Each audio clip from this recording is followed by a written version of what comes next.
I'm sitting here with Gunnar Lovelace, and he's going to tell us a little bit about himself. Cool. So, I'm somebody who cares deeply about health and living in a sustainable world, and I've dedicated my life to that mission. And I grew up very poor with a single mom and saw how hard she worked to make healthy choices, and that left a huge impression on me. And as I went on in my own entrepreneurial career, I always was really excited about the idea of business as a vehicle for social change. And so it's been just an absolute lifetime adventure to be here in the Thrive Market insanity that you're getting a little view of being here at our office. And I'm just really grateful to connect with you. I love the meme of radical love. Yeah, we were just talking about what radical means, and actually this is actually the reason why I was so excited to talk to you. Whether you know it or not, I was a big fan when you started this venture. I was very aware, especially with the work that I do with at-risk youth or working with underprivileged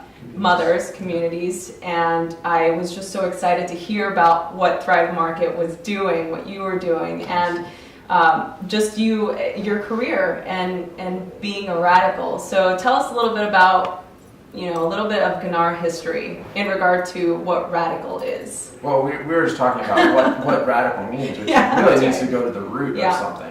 So you get these, it's typically kind of associated as kind of a negative word, but I find that in these incredibly dynamic times with so many of us on the planet and so many challenges happening, we have to go to the root. And obviously love is a core part of the root of our experience. So I'm deeply grateful for the work that you're doing as well. So that's just total recognition at that level. My mom comes from a very dictatorship in Argentina. A lot of her friends were being in college were being killed. She had to flee the country. Just left her with a very strong worldview about civic engagement and what does it mean to be engaged. And so even in the midst of all sorts of intense survival trauma when we immigrated here, she always was prioritizing health and wellness and also prioritizing a large worldview. And so I'm really grateful for that, and I saw the courage and tenacity and love that she exhibited, and so I had a really great role model at that level. And where we all come into the world in very different ways, and who knows what it is, the stars, our karma, whatever it is. And I came in pretty serious as a child. I think that was probably because there was so much turbulence and trauma. And now I'm like more playful, and having done years of work on myself, but which is a constant process. So there's a lot more that can be unpacked. But it all, like all of us, our experiences inform who we are. Yeah, that's right. I love that you said you were a serious child. What does that look like for you? Like, what did that mean that you were a serious child? I was just very concerned about survival.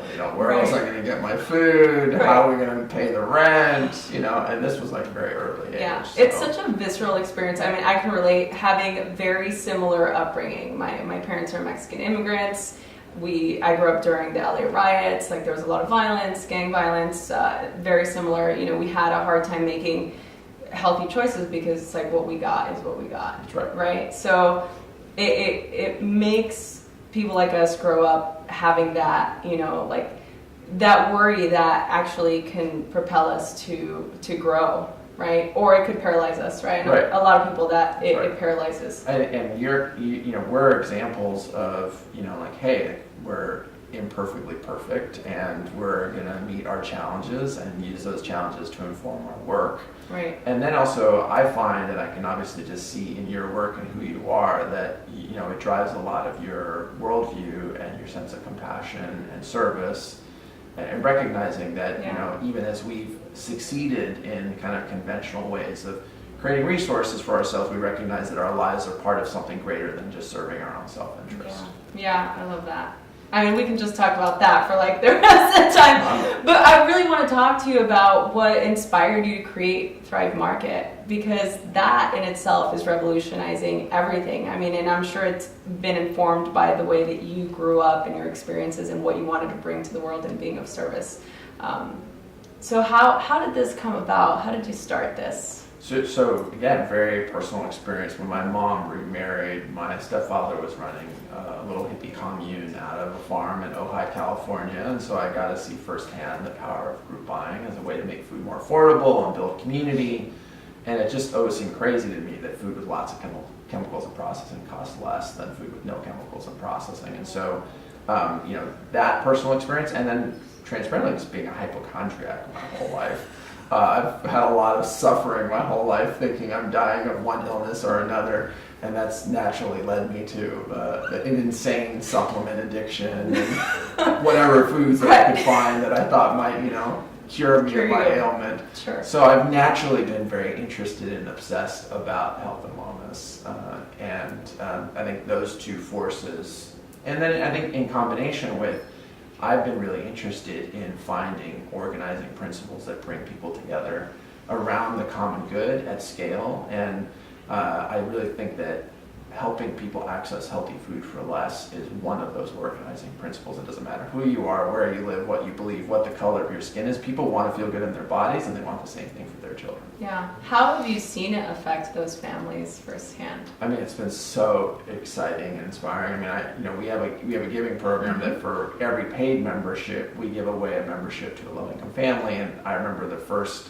testimonial that we got from a single mom who was dumpster diving for food out of the back of a Whole Foods for her son, and I wept. I dumpster dived for food when I was in college as a full ride scholarship student, and just to see the actual impact that we're having, it made all of the stress and uncertainty of a startup, because we've struggled like every startup does, and I was like, oh wow, I really could connect with understanding the real impact that we're having on people's lives.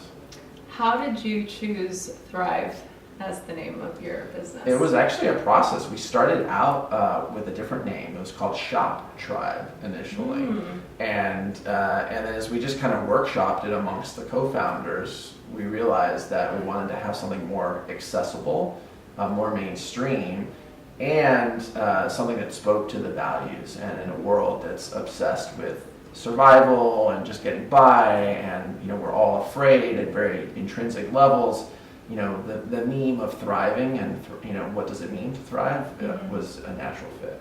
Wow, I love that. And your love for creating something that is entrepreneurial, especially not having the background in it. Like, what, aside, your stepdad was obviously an influence in that, and being in that type of environment.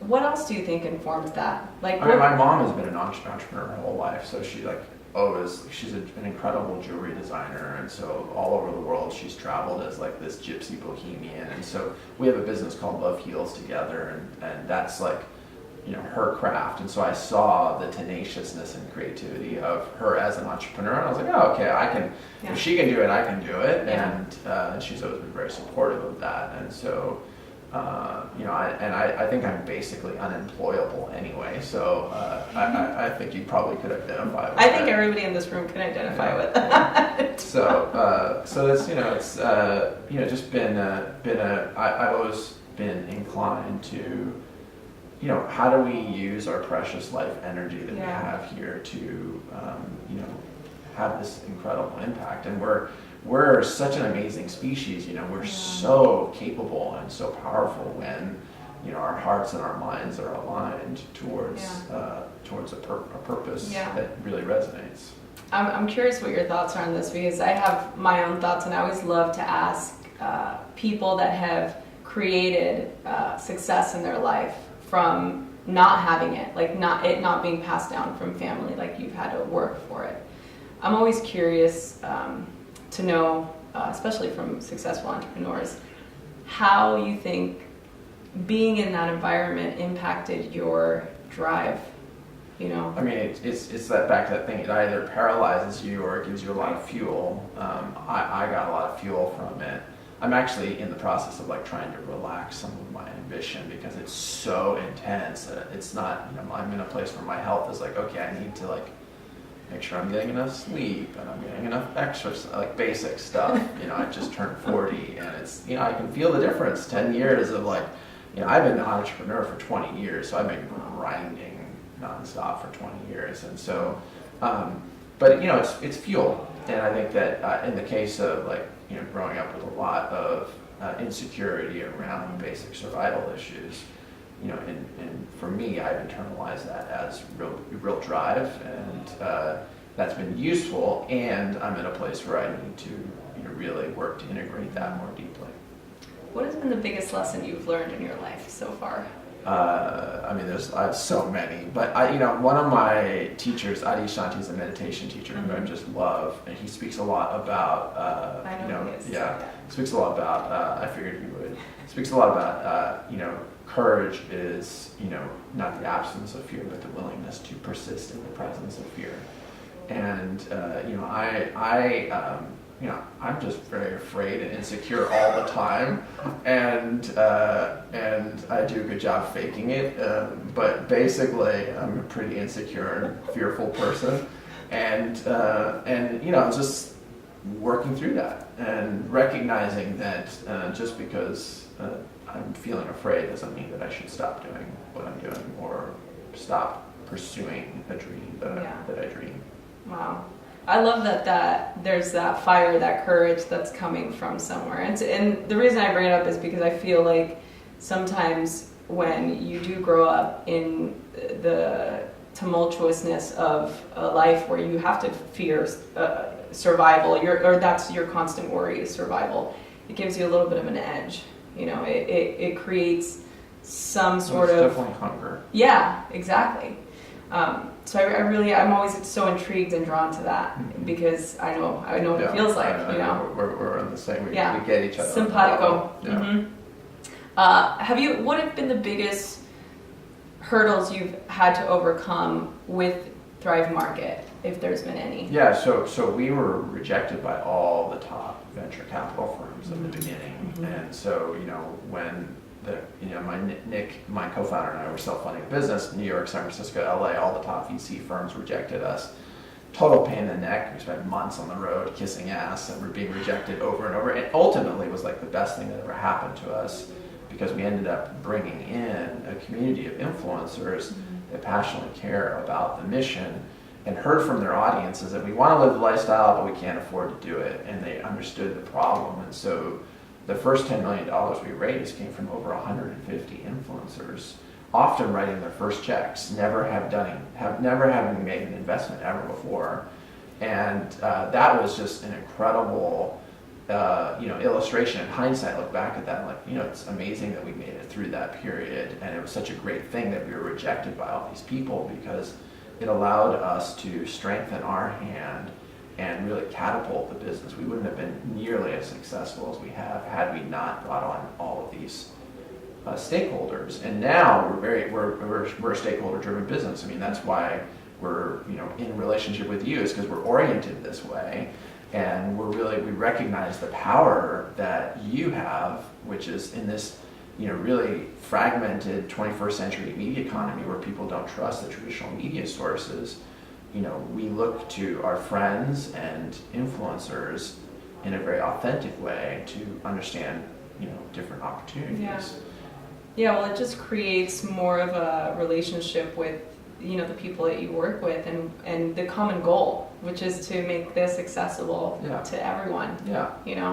And to be radically loved. Of course, and to change radical to make it feel more like a positive thing and to be radically loved. Of course. Yeah, I mean, that's actually the core. Right? That's the core. It is the core. Going to the root with love at the root. That's right. Everything else that comes. Everything else that comes from that is it. So just going back to your current business model and how you guys. I'm so curious. I know that. There has been some work with trying to get food stamps into online. Yeah. How is that? Is it? Yeah, it's moving forward. So just super high level. Our model works. We're able to offer these 25 to 50% off discounts off these premium brands because we buy directly from the brands. We cut out all the middlemen, and instead of making money on the product sales like a normal retail, we actually make money on a membership. So $60 a year, you get access to all of these premium organic groceries at wholesale prices shipped to your home for free. And then for every paid membership, we give a membership away to a family in need. And what we found is that 50% of those families are on supplemental government assistance, aka food stamps. Yeah. And so we, in our lobbying efforts with the USDA, we were like, this is crazy that, in the 21st century you can buy anything online, but you can't use your healthy food to get food stamps for less. And as we thought about how to architect a campaign to do that, we really realized that we wanted to communicate in a way that brought everybody in, because it's a polarizing issue. Some people don't support food stamps, and I understand that. And so basically where we landed on is, how do we frame it in a way that's really bipartisan? And where we came with that is, if we're going to have a federal program that provides $85 billion of food to 45 million Americans, let's make sure they can get healthy food for less, so it doesn't cost taxpayers more money when they're sick. And that was a message that really resonated. So as a result of the campaign, we got 300,000 petition signatures, and a bunch of celebs recorded funny short PSAs of all the crazy things you can buy online, but what can't you buy online. And then we got the USDA to commit to get food stamps online, and it was just it was an amazing campaign. Oh, that's amazing. It was really exciting. So great. Really, really fun. I feel really grateful not only to be a part of this incredible movement. The gratitude is mutual. Well, so that's great. It really speaks to everything that I've done and why I've done it, and I know it goes the same for you. It really is totally mutual. What is the big vision for Thrive Market? I mean, it's really what we've set out to do, which is democratize access to healthy living. That access to healthy food is a basic human right and not a privilege. And the basic way that we measure our success is, can we sell a healthy alternative at the same price as a conventional equivalent? And the answer is yes. We sell a Kind bar with 5 grams of sugar for less than a candy bar. We sell 70 loads of non-toxic laundry detergent for less than a big box retailer is selling 70 loads of laundry detergent that has hormone and endocrine disruptors in it. So for the first time in history, you're able to access premium, organic, non-GMO groceries at the same price as conventional equivalents shipped to your home for free. But beyond that, I see food as a vehicle for transforming supply chains and being an advocate for public good. Conventional agriculture today is the second largest contributor of greenhouse gases. And we're in this incredible situation where, every major ecosystem on the planet is on the verge of collapsing or collapsing. And that is largely driven by the way we produce our food. And so, it's really incumbent upon us to change the way we produce, distribute, market, and consume food. And we need to shift from toxic conventional agricultural systems to organic and regenerative. And so our mission as a business is to be an advocate for that. Well, to continue to be a radical. That's right. Is what you're Going saying. to the root. I'm going to ask a couple of personal questions. Yeah. I hope that's okay. Bring it on. I hope that's okay. Usually when I meet with CEOs of companies or people that have created amassed so much success in their life, I'm always curious as far as their own self-care. Like, how do you take care of yourself, and how do you continue to nourish yourself, your soul, your body, your overall health, so that you can continue to do what you do? I mean, it's really not very sexy. It's the basics. What am I putting in my mouth? How am I doing when it goes out, my body? How am I doing with my sleep? And am I getting enough exercise? It's pretty. So, we're all so different in that regard. And the other factor, obviously, is that, it doesn't matter how much good stuff we put in if we're in a really high stress circumstance, the body just isn't going to be able to process it well. And so, that's basic stuff. I try to eat as little sugar as possible, and I'm managing my adrenals all the time. So I take a lot of caffeine, but then I try to not drink caffeine on the weekends, and it's that high-low crash process. Are you still on supplements, a ton of supplements? Oh yeah, they're pretty reined in, but of course I have my accoutrements. Took my reishi chaga this morning, and my trifla and all that. I did too this morning. I love trifla. Twinsies, me too. It's the best. It's the best herb. The best. Yeah. Yeah. I'm going to get it on Thrive Market. Yeah. Get it on thrivemarket.com. Yeah. Do you have rituals that you talked about having a meditation teacher? Is this something that you do normally? I love to meditate. Yeah. I think and there's so many forms of meditation. Yeah. It doesn't matter. It can be just lying in bed. It can be Yeah. short moments. Like it doesn't have to be a long thing. Yeah. Just recognizing that there's a greater force of consciousness moving through us as us, and we're part of that. Yes. And you can call that creator, God, spirit, whatever the words are for that. I think it's an amazing thing that we're alive, and it's going to be over quickly, and so we might as well make the most of it. It's true. It's true. It's interesting because I wrote an article a couple years ago for a mantra magazine called "Meditation is for Rich People."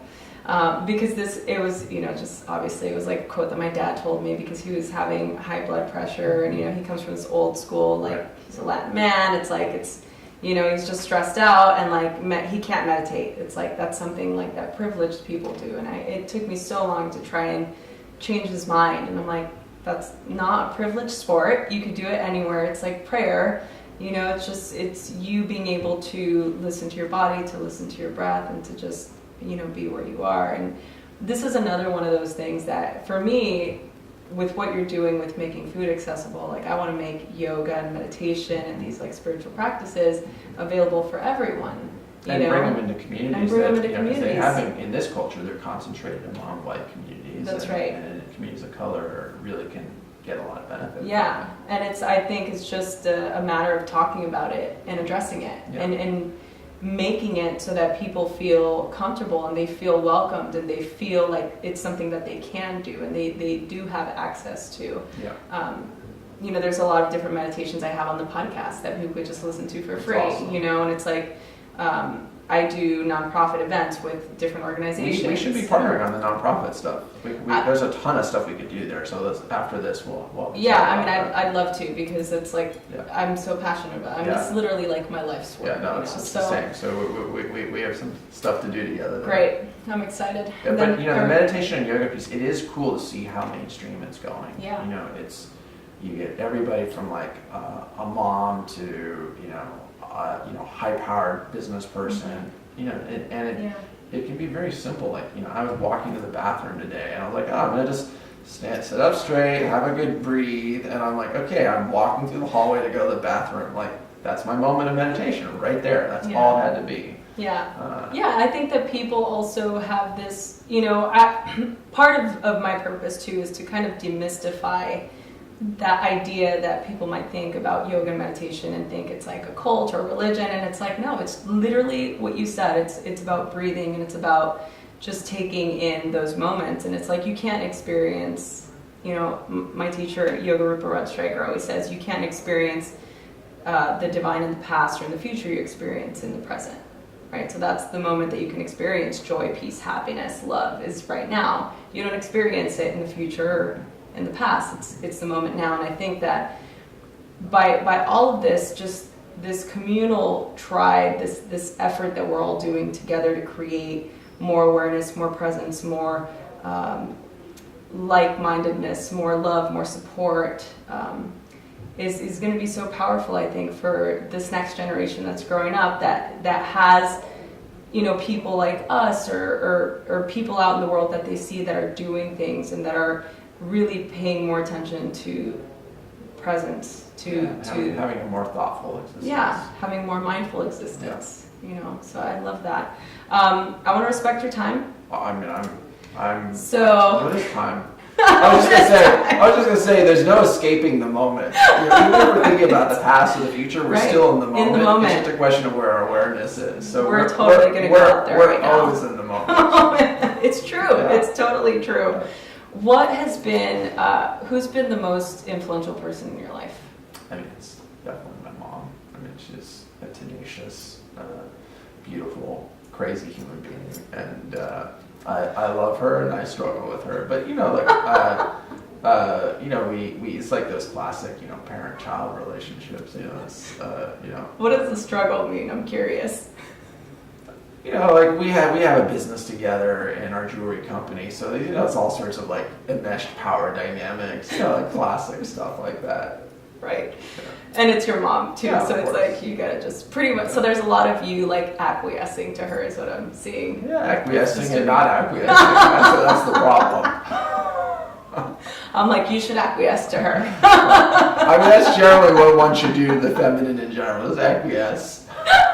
Do you hear that? Do you hear that, Tori? Just saying. Sorry to put you in a hot seat. So I'm going to ask you just a couple more personal questions because they're fun for me. What advice would you give your 15-year-old self? That everything really is okay, and that just really can trust yourself and follow your dreams. What advice would your 80-year-old self tell you now? Same. I mean, it's just really that it's all okay, and that we're great people, and that we're doing the best that we can. What kind of legacy do you want to leave behind for your family or kids? I don't know if you're married or not, but I think that the meaning of life is to realize our full potential and help others to do the same. And so I think it's like you look at all life on the planet. I mean, that's like the most basic thing. Like, we want to get as strong and healthy as possible and spread that information along. And it is so gratifying to me to be part of organizational processes where I feel like I'm able to help empower people on their journey. And part of that's just like my vain, insecure self wanting positive affirmation of like the validity of my purpose, and then the other part of it, which is the majority, is I just genuinely get off on seeing people have a great time and live a healthy life. That's great. So, God, I love that. I really love that. That makes me happy. It just, to me, it means so much to have people like you in the world. I would say the same thing. It's a community affair. We're all part of it. And it's, as the dark is dark, the light is light. And, we see the intense dysfunction playing out at a macro scale. And we have a lot of power to affect it, both in the way we make our purchasing decisions as friends and communities, and the way that we live our lives with our awareness, the way that we focus this amazing capability that we have as human beings, and so it's we're in the business of being inspired and inspiring. Inspiration is another one of those words that I just loved. Breath of life. Yeah. So. Yeah, inspires to breathe is to Oh, I love that. Is there I get a lot of feedback for people that listen to my podcast. From all different walks of life, which is really wonderful to see, and to hear that people actually get something out of something that I'm putting out in the world. Isn't that such a beautiful? It's so I'm so humbled by it every single time. You've already given so much wisdom and insight and inspiration with just everything. Your life really stands for all of those things. And the things that we've talked about. For the young people that are listening right now or watching this video that are maybe in a position where they're struggling either financially or with their personal health, or they don't know what they want to do. And depression. Or depression, or just, and particularly to the younger generation right now. What would you say to them? I think that it's, we're all really doing the best that's possible, and we're all dealt a deck of cards, and there's trauma and challenges like sexual abuse in my past and all sorts of things that we all come into these experiences with, and we carry those things, and the opportunity for us is to really work with them as lessons, and to recognize that we really are here to work with that material as a way of improving our circumstance, and recognize that there are a lot of opportunities for us to connect with others if we feel isolated, and find those, whether it's service organizations or whatever it is. There's so many different resources out there, and I think in this world that's highly networked, we have this superficial feeling of being connected, but we're not. And so it's really important for us to have really tangible ways that we feel like we're actually really connected. I love that. Thank you. Yeah. That's really great. I'm going to ask you the final question. The final question. The final question. Drum roll. I can't even make the sound. I'm like just doing the motion. This is me playing the drums. I created this this forum. I created Radically Loved as a place for people to get inspired or to get some sort of information that will maybe help them make a decision, or just to feel supported or learn more about the different modalities of yoga and meditation, and to make it accessible for everyone. The idea is that we are all radically loved. Like, there's some force, higher power, God, baby Krishna, baby Buddha, whatever it is, higher power of your understanding, that's holding the force of this world together. And that force radically loves us. We're radically loved, right? That's the glue that's keeping everything together. So the question to you, there's two questions. The first one is, how do you feel that radical love? Or how do you feel radically loved? And the second is, what do you radically love? Beautiful. Love those. Those are great. You got some good questions. Exactly. I remember I was like 19, I was alone in the wilderness, and I was going through a really hard time in my life, and I had the most distinct experience in that day that I was out in these huge sand dunes of unconditional love for myself. And that was the first time that I ever actually really consciously, unconditionally loved myself. And that has been with me ever since. And so it's kind of an indirect way of answering the first part of the question. But I think that in the midst of all of our flaws and our challenges and our fears and insecurities, which even the most successful people that we see out there that we put on a pedestal, they're all dealing with the basic stuff, and there's no escaping that. And in fact, often that success will gloss over the need to actually do some really core fundamental work. And so I think that really coming to that place of unconditionally loving ourselves and recognizing in that recognition that, as you say, there is a greater movement of love that is present at all times. And even in the face of incredible adversity, we can tune into that. Mm-hmm. That's it. You just you. said it all. Awesome. Thank you. I don't know if I said it all. You did. I think we said a little bit.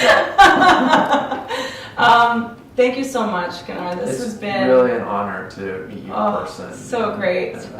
Where can people go to get more information about you if they're curious? I'm on Facebook, so it's there, and thrivemarket.com. There's lots of propaganda that we put out there about, the things that we do and why it matters. And, really, I'm excited about doing some service work together. Yes, I'm excited about that too, and I'm excited to announce it and blast it all over the world. It's going to be great. We're really grateful for your help. Yeah, no, I really appreciate it. I really do. Thank you, everyone. Thanks for watching. Guys. Thanks for listening. And all this information, everything that we talked about today will be in the show notes. So if you're listening to this, you can just click on the podcast info, and all the links are on there. You can just click and go to whatever link you want. Everything's there. Or if you're watching the video, it'll be on the YouTube link below. That's usually where it lives, below. Awesome. It's a mouthful. Thank you. That's where love lives. That's where love lives. It's in the root. That's right.